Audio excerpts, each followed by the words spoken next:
Welcome back to the channel, you guys. It is Comic Kid here again, and I have been gone for a little bit again. I do want to apologize once again, but I also wanted to say thank y'all so much for the 600 subscribers. During my most recent hiatus, we finally crossed that milestone, and I am now that much closer to 1,000. So, thank you guys so much for being here. I really truly appreciate all of you. And if you're not a subscriber and stumbled upon this video, be sure to hit like and subscribe. It really helps out the channel and is a great way for me to know what kind of videos y'all like to see as well. But without any further ado, obviously if y'all clicked on the video, you know that we are reviewing the entire McFarlane DC Multiverse Crime Syndicate Starro Build-A-Figure wave. And I thought a lot of the other lines were a big mouthful. But literally minutes ago I got home and saw that Power Ring was waiting for me, and so I quickly unboxed him, threw together the Starro figure, which was the last piece that I needed, and I now have the second wave here. Now, at the time of me recording this video, McFarlane has announced that Flashpoint will be their third Target exclusive wave with their weird year-long release. And I'm honestly not sure if I'll pick up the Flashpoint wave. It might depend on everyone else in that wave, but I do have the Batman Beyond wave that came prior to this one, and I am super excited to have the completed wave here. Now, I do not have any other Crime Syndicate figures. The only other ones that I can think of in recent memory have been the DC Essentials line back from when Forever Evil was going on, and I remember not being too big a fan of those figures. But there was never a John Stewart Power Ring before this one. It was always Harold Jordan, and based on what I've seen from the other ones, I do think I prefer the McFarlane ones in almost every way again. But to get into the figures themselves, now to start off with accessories, all of these figures were actually pretty light. They did all come with a personalized Starro, and I like these. They're fun. Given the nature of the wave, it definitely makes sense, and I do think it's a fun, clever idea. I just wish they would have given some more accessories a bit more unique to the characters themselves, I guess. The actual Starro is totally fine. You've got some nice detailing on the inside, and you can even see there's like a little mouth in there. And so they are very detailed mini Starros, which I definitely appreciate. They can also go on any character. They aren't specific to the Crime Syndicate. You can have Starro take over an entire Justice League if you want. And so because Starro is the Build-A-Figure, I am happy to have these. I just think a little bit of extra hands or something or other, a construct for Power Ring, a barbed lasso for Superwoman. I just think a little bit of those would have really sold the wave for me. That said, I'm pretty impressed with everything else overall. Now, the only other accessories that they really come with are the individual character cards, which I'll show in individual photos, but it's the standard issue for all McFarlane figures. And then they do all come with their own individual stands as well, which is, again, standard for all McFarlane releases. Now, aside from being light on accessories, I don't really have many other complaints about these figures, and usually my complaint with McFarlane is that they're light on accessories. But to get started in regards to Ultraman, I'm very impressed with how this guy turned out. Initially I suspected that he was a lot of reuse between the Action Comics 1000 Superman and the Rebirth one, but looking a little closer, I actually think he's mostly original sculpt. You do have the boot difference there.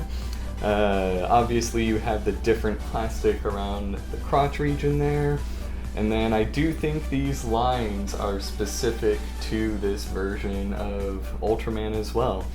And then the elbows there have that weird crack in them, which I think is also a first of its kind.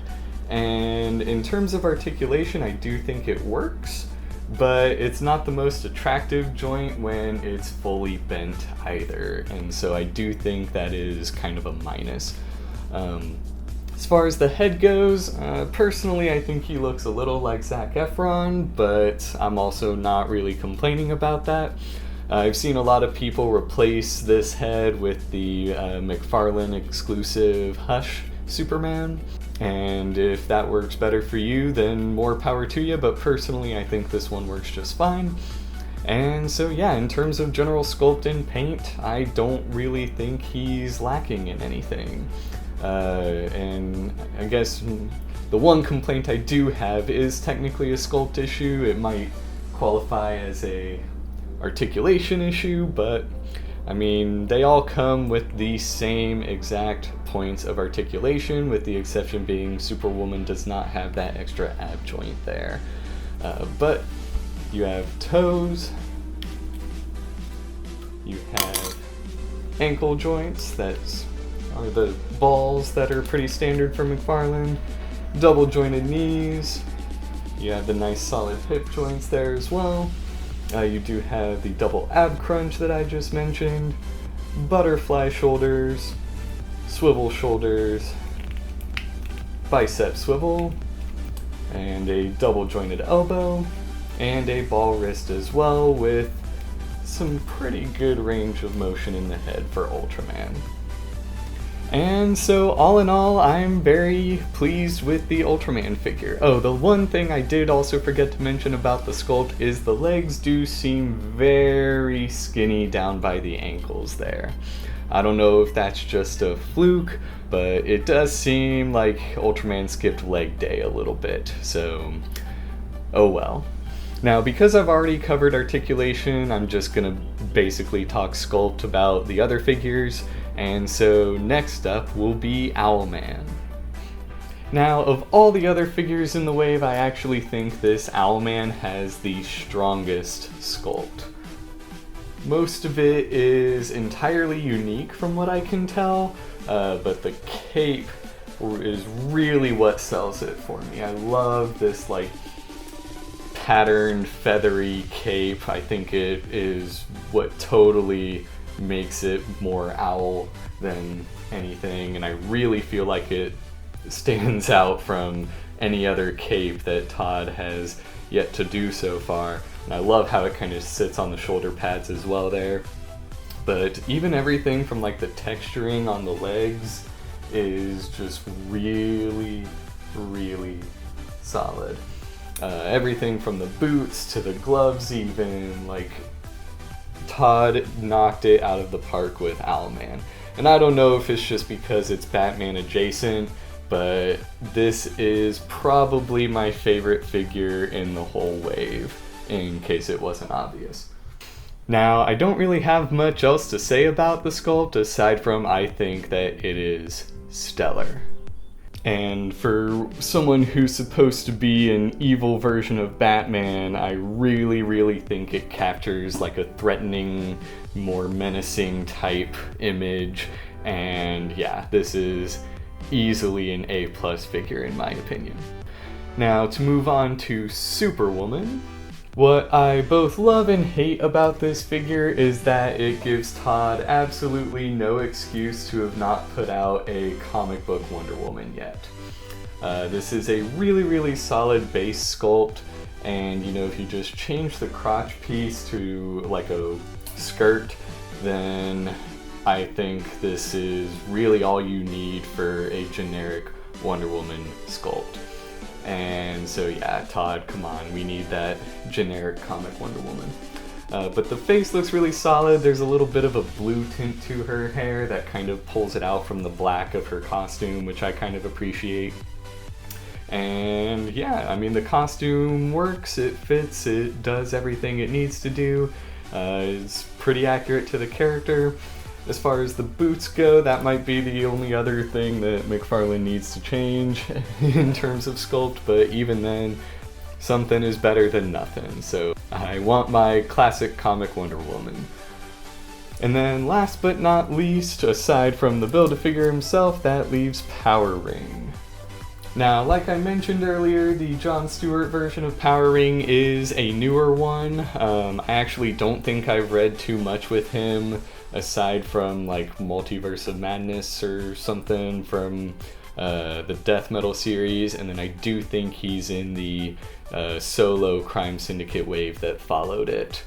But the general sculpt is mostly the Walmart exclusive Parallax, and you can really tell that in like the boots. But given this Green Lantern, it definitely fits, and the costumes are pretty similar. Really, the big key difference is going to be the chest plate, obviously, and then the head sculpt as well. But I mean, it's really kind of all you needed to do. This is a really solid figure all around. It kind of makes me want the Walmart exclusive Parallax, which I don't own at the moment. Haven't been able to track it down myself, but there's no denying that it is a really, really solid sculpt, and I'm very pleased to have him as part of the collection. I actually really like that they opted for Jon Stewart rather than the Harold Jordan version, just because for those who have already collected a Crime Syndicate over the years and have either the New 52 version or the original classic version, then this adds that little bit of extra variety for their specific characters and shelves and whatever you may need. And finally, we are ready to talk about the Build-A-Figure Starro here. Now, I think this is a truly, truly wonderful idea for a Build-A-Figure. As y'all can see, he barely fits in frame when you're getting up close, but he is incredibly tall. He really checks all the boxes. He's about a life-size starfish. I don't know, I've never seen a real starfish. He might be a little bigger or a little smaller. I'm assuming they come in all shapes and sizes. But the detailing on the back especially is just mind-blowing. I love that they actually put this much thought and effort into it, even though on a shelf you will probably only see the front. I don't know why you display him from the back. And then he does actually offer up some posability as well. It's not a whole lot. The tentacles, especially like the arm ones, are really the only ones that move and hold their position, but they do the job, that's for sure. And so not only is it just like a static piece of plastic that you can throw up, but the fact that there's some posability in there really shows that they went the extra mile. Really, the only complaint that I have about this figure is that the seams are pretty obvious in certain places and from certain angles, and so I think that's really the one thing that they could have done a better job of. Even there's some paint differences there. You can tell this piece is separate from those. And so, yeah, aside from some slight paint inconsistencies and a noticeably seamed body, this is a really, really solid Build-A-Figure. I am very, very impressed and am so looking forward to having Starro up on my DC Villains shelf. But that is about it for today, you guys. As always, be sure to hit like and subscribe, and let me know what you think of this whole wave down in the comments section below. And then also, I did end up working on a short film with a close friend of mine. Y'all may have seen me mention my friend Jay in the comments section. He helps me out with some video stuff and Photoshop and whatnot.